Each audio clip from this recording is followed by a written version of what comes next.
আপনারা জানেন আমি অতীতের কোনো সমালোচনা করতে চাই না, তবে একটি কথা বলবো, সারা পৃথিবীব্যাপী যে প্যান্ডেমিক গুলি শুরু হয়ে যায়, এই যে যেমন মিজেলস, রেবেলা, এটা একটা ভয়াবহ রোগ, করোনার চেয়ে কোনো অংশে কম না। এবং বাচ্চাগুলি, বিশেষ করে আমাদের ভবিষ্যৎ প্রজন্ম যে কষ্ট পায়, যেভাবে মৃত্যুর কুলে ঢলে পড়ে, এটাকে খুব মিসহ্যান্ডেল করেছে অতীতের সরকারগুলি।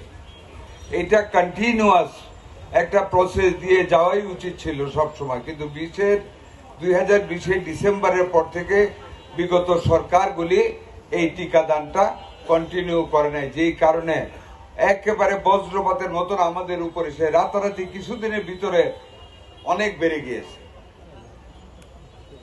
আমরাও বসে থাকিনি, ওদের সাথে দৌড়ে আমরা জিততে পারিনি, বাট সমসাময়িক রাস্তায় থাকার চেষ্টা করেছি।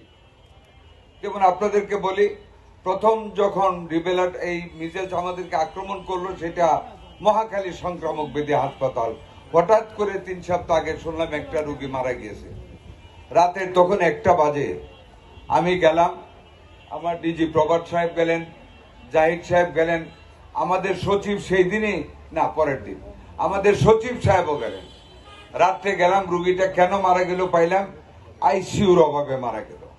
একটা আইসিইউ ওই হাসপাতালে আছে, ওইটা ওয়ার্ল্ড ব্যাংকের করা ছিল একটা প্রজেক্টের অধীনে, প্রজেক্ট বন্ধ, আইসিইউ বন্ধ। উপরে উঠলাম, সবাই দেখলাম কন্ডিশন ভালো, ডাক্তার দিতে হবে, কিছু রিনোভেট করতে হবে। 18 ঘন্টার ভিতরে আমরা সেই আইসিইউ আল্লাহর মতে চালু করেছি। এরপর থেকে আমাদের ওইখানে আর কোনো অসুবিধা হয় নাই। তারপরের যে দুঃখজনক রিপোর্টটা, রাজশাহী 11 দিনে 33টা বাচ্চা আমার মারা গেছে, আমার কলজা ভাইটা গেছে খবর শুনে। ওইখানে আইসিইউ আছে, ভেন্টিলেটর নাই, যেটা দিয়ে অক্সিজেন দিতে হয়। দুর্ভাগ্য, সেইখানে যে পরিচালক নন ডাক্তার, না ডাক্তার, সেনাবাহিনী, যাই হোক যে আছে, আমাদেরকে সঠিক সময় জিনিসটা জানাতে জানাতে ভুল করতে করতে আবার 33টা বাচ্চা মরে গেছে। আমরা অত্যন্ত দুঃখিত। সাথে সাথে আমার জিএম সাহেব, ডিজি সাহেব, আমাদের সচিব 5টা ভেন্টিলেটর সহ আমরা রাজশাহীতে পাঠিয়েছি, ভেন্টিলেটর সরবরাহ করেছি, সমস্ত নির্দেশনা দিয়ে এসেছেন।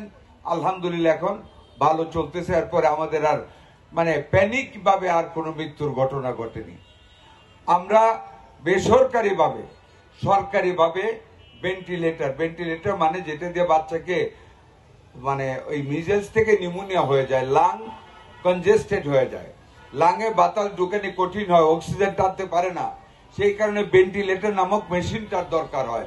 সরকারিভাবে সেটা কিনা একটু সময় ব্যাপার, যেই কারণে আমরা প্রাইভেট এন্টারপ্রেনিয়রদের কাছ থেকে অনেকগুলি ভেন্টিলেটর পেয়েছি, সরবরাহ করেও আমাদের হাতে এখনো স্টক আছে আল্লাহর রহমতে।